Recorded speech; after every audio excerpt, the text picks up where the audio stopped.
ریاستی وزیر animal husbandry T Srinivas Yadav نے CIB کوارٹرز خیرتآباد میں پودے لگائے اور صاف صفائی کی مہم کا آغاز کیا۔ انہوں نے کہا کہ حکومت 3 تا 15 جون پوری ریاست میں صاف صفائی کا ابھیان چلا رہی ہے، جس کے دوران شہر حیدرآباد کے علاوہ دوسرے ٹاؤنز میں عوامی نمائندے شہروں کی ترقی کے پروگرام چلائیں گے۔ انہوں نے بلدیات داروں کو نالوں کی صفائی کی ہدایت دی تاکہ مانسون میں سیلاب جیسی صورتحال پیدا نہ ہو سکے۔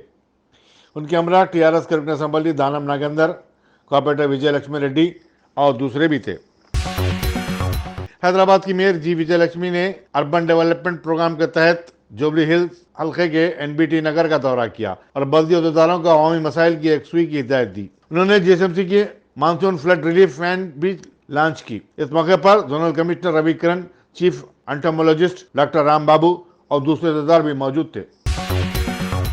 ریاستی وزیر information technology KT Rama Rao نے کہا کہ BJP نے کبھی بھی اور کسی بھی وقت جمہوری جدوجہد میں حصہ نہیں لیا۔ اس کی تاریخ جھوٹ اور جملہ بازی سے بھری ہوئی ہے۔ ایک ٹویٹ میں KT راما راؤ نے تلنگانہ کے مجاہد آزادی اللوری سیتا راما راجو کو BJP سے جوڑنے کو مذاق خیز قرار دیا۔ ریاستی وزیر نے کہا کہ وزیر داخلہ امت شاہ نے دہلی میں تاسیس تلنگانہ کی تقریب میں اللوری سیتا راما راجو کو زبردست خراج عقیدت پیش کیا، جبکہ اللوری سیتا راما راجو کا تعلق تلنگانہ سے نہیں بلکہ آندھرا پردیش سے تھا۔ مرکزی وزیر سیاحت کشن ریڈی کی طرف سے منعقدہ تقریب میں ہر جگہ اللوری سیتا راما راجو کی تصاویر لگائی گئی تھی۔ KT راما راؤ نے پھر ایک بار کہا کہ اللوری کا نہ تو تلنگانہ سے تعلق تھا اور نہ حیدرآباد سے۔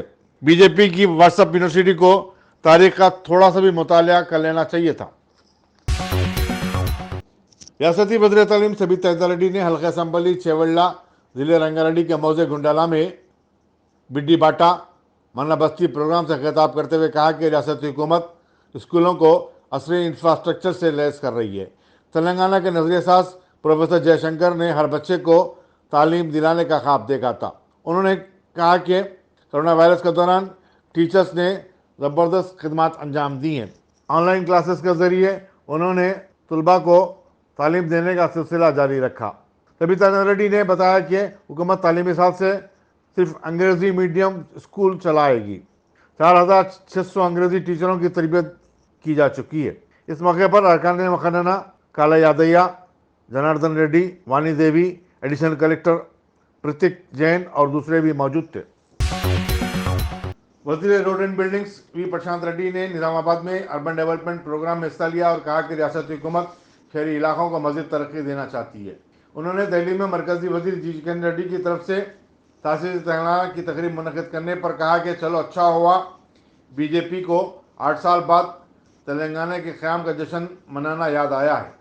ریاستی وزیر پرشانت ریڈی نے کہا کہ مرکز کو ریاست سے GST کے ذریعے 3,60,000 کروڑ روپے کی آمدنی ہوئی، لیکن 1,60,000 کروڑ روپے واپس کیے گئے۔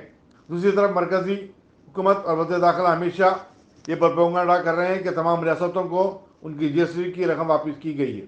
پرشانت ریڈی نے کہا کہ مرکز نے تلنگانہ کے ساتھ کبھی بھی انصاف نہیں کیا۔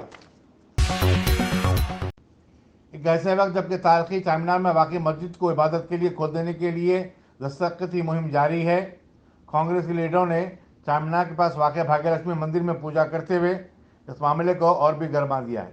BJP کے ریاستی صدر بنڈی سنجے نے کانگریس کے مسلم لیڈر راشد خان کی طرف سے شروع کردہ دستخطی مہم پر تنقید کی تھی۔ مندر میں پوجا کرنے والے قائدین میں ریاستی اسمبلی میں کانگریس کے فلور لیڈر ملو بھٹی وکرامکا، سابق MP وی ہنمنت راؤ، رکن اسمبلی سیتا ایکا اور دوسرے شامل ہیں۔ ملو بھٹی وکرامکا نے کہا کہ سونیا گاندھی کی عاجلانہ صحت یابی کے لیے وہ اور دوسرے قائدین پوجا کے لیے بھاگیہ لکشمی مندر پہنچے تھے۔ انہوں نے کہا کہ کانگریسی قائدین BJP قائدین سے پہلے سے ہی اس مندر کو آیا جایا کرتے رہے ہیں۔ انہوں نے کہا کہ مندر BJP کی جاگیر یا ملکیت نہیں ہے، کوئی بھی جماعت کے لوگ اس مندر کو آ سکتے ہیں۔ کاروان کے مجلسی رکن اسمبلی کوثر محی الدین نے ایریا ہاسپٹل گولکنڈے میں ECG، الٹرا ساؤنڈ اور ایکس رے لیب کا افتتاح کیا۔ انہوں نے مریضوں اور تیمارداروں کو رعایتی قیمت پر 3 وقت کا کھانا سربراہ کرنے پر خوشنودی کا اظہار کیا۔ کوثر محی الدین نے گولکنڈہ، حکیم پیٹ، محمدی لائنز اور ٹولی چوکی کی عوام سے اس ہاسپٹل سے استفادہ کرنے کی اپیل کی۔ BJP کے سابق MLC رام چندر راؤ نے کانگریس پر ووٹوں کی سیاست کرنے اور ہندو مسلم جھگڑا کروانے کی کوشش کا الزام عائد کیا۔ انہوں نے پرانے شہر میں بھاگیہ لکشمی مندر کو لے کر کانگریس کے اقلیتی لیڈروں کی دستخطی مہم پر تنقید کی اور کہا کہ کانگریس کے مسلم لیڈر مسجد کو کھولنے کے مطالبے کو لے کر عوام کو اکسا رہے ہیں۔ رام چندر راؤ نے کہا کہ کانگریس کو اپنے ووٹ بینک کی فکر ہے، وہ اس لیے ہندو مسلم منافرت پھیلاتے ہوئے حیدرآباد کا ماحول خراب کر رہی ہے۔ NSG اکیڈمی کے قیام کے لیے ابراہیم پٹن میں غریبوں کی جن اراضیات کو حاصل کر لیا گیا تھا انہیں تاحال کوئی معاوضہ نہیں ملا۔ اس مسئلے کو لے کر متاثرہ شخص ایلیش نے اپنے ارکان خاندان کے ساتھ ابراہیم پٹن سے ضلع رنگا ریڈی کے دفتر تک پیدل سفر کیا اور ایک یادداشت پیش کی۔ ایلیش نے 2 مرتبہ اپنے مسئلے پر حکومت کی توجہ مبذول کروانے چیف منسٹر کیمپ کے آفس پر خودسوزی کی کوشش بھی کی تھی۔ رچاکنڈا کی SOT نے میر پیٹ پولیس کے ساتھ مل کر ایک بڑی کارروائی کرتے ہوئے منشیات کا کاروبار کرنے والے ایک بین الریاستی ریکٹ کو بے نقاب کیا ہے۔ کمشنر پولیس محب شوکت نے میڈیا کو بتایا کہ راجستھان کے ضلع پالی کے متوطن ایک 30 سالہ پارس مل کو گرفتار کیا گیا ہے، جبکہ مدھیہ پردیش کا دیپک مفرور ہے۔ اس کے قبضے سے 30 لاکھ روپے مالیے کی افیون ضبط کی گئی۔ انہوں نے بتایا کہ پارس مل LB نگر اور کاچگڑے میں ایک ٹور اینڈ ٹریول ایجنسی چلاتا تھا۔ پولیس نے اطلاع ملنے پر پارس مل کے گھر پر دھاوا کیا اور منشیات کا یہ ذخیرہ برآمد کیا۔ گوا میں سالگرہ کی پارٹی بنا کر حیدرآباد واپس ہونے والے 6 افراد کرناٹک کے ضلع گلبرگہ میں اس وقت ہلاک ہو گئے جب ان کی ایک بس جس میں وہ سفر کر رہے تھے حادثے کا شکار ہو گئی۔ حادثے کے بعد بس جل کر خاکستر ہو گئی۔ 16 دیگر مسافرین بھی زخمی ہو گئے۔ بتایا جاتا ہے کہ حادثے کا شکار بس اورینٹ ٹریول سے حاصل کی گئی تھی۔ مرنے والوں کی شناخت سچترا البال کے ارجن کمار، سرلا مکندراؤ، کشی، سری لتا اور کلپنا کی حیثیت سے کی گئی ہے۔ وارنگل میں جکالوڈی کے مقام پر جھوپڑیاں ڈالنے والے افراد اور مقامی لوگوں میں جمعرات کو جھڑپ ہو گئی، جس میں کئی افراد زخمی ہو گئے۔ ان میں سے ایک کی حالت تشویشناک بتائی جاتی ہے۔ جھڑپ کے دوران 4 آٹو رکشاؤں اور 3 بائکس کو بھی نقصان پہنچایا گیا۔ CPIM کے ڈسٹرکٹ سیکرٹری نے بتایا کہ ایک میوہ فروش رمیش شدید طور پر زخمی ہو گیا ہے۔ تمام زخمیوں کو وارنگل کے MGM ہاسپٹل میں بھرتی کروا دیا گیا ہے۔ انہوں نے بتایا کہ 8 مئی سے غریبوں کی جانب سے جھوپڑیاں ڈال دیے جانے کے بعد علاقے میں کشیدگی پائی جاتی تھی۔ حکومت کا کہنا ہے کہ 45 ایکڑ اراضی پر جھوپڑیاں جبراً ڈال دی گئی ہیں۔ یہ زمین سرکاری ہے۔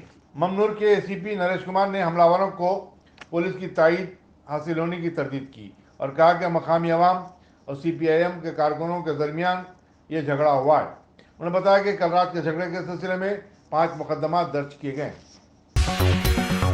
تلنگانہ میں گزشتہ 24 گھنٹے کے دوران کووڈ-19 کے 66 نئے کیسز رپورٹ ہوئے۔ اس طرح ریاست میں اس وبا سے متاثر ہونے والوں کی جملہ تعداد اب 7,93,419 ہو گئی ہے۔ حیدرآباد میں سب سے زیادہ 40 کیسز درج ہوئے ہیں۔ محکمہ صحت کے پریس نوٹ میں بتایا گیا کہ اس وبا سے کوئی نئی اموات نہیں ہوئی ہیں۔ ریاست میں مرنے والوں کی تعداد 4,111 ہی ہے۔ جمعرات کو 10,489 افراد کے کووڈ-19 ٹیسٹ کیے گئے۔ کرناٹک کے جنوبی کنڑ ضلع کے منگلوری کے ایک سرکاری کالج میں حجاب کا تنازع مزید گہرا ہو گیا ہے۔ کلاس کے دوران حجاب پہننے پر 6 طالبات کو معطل کر دیا گیا ہے۔ طالبات کو کلاس میں حجاب نہ پہننے کی تنبیہ کی گئی، جسے وہ مسلسل نظر انداز کر رہی تھیں۔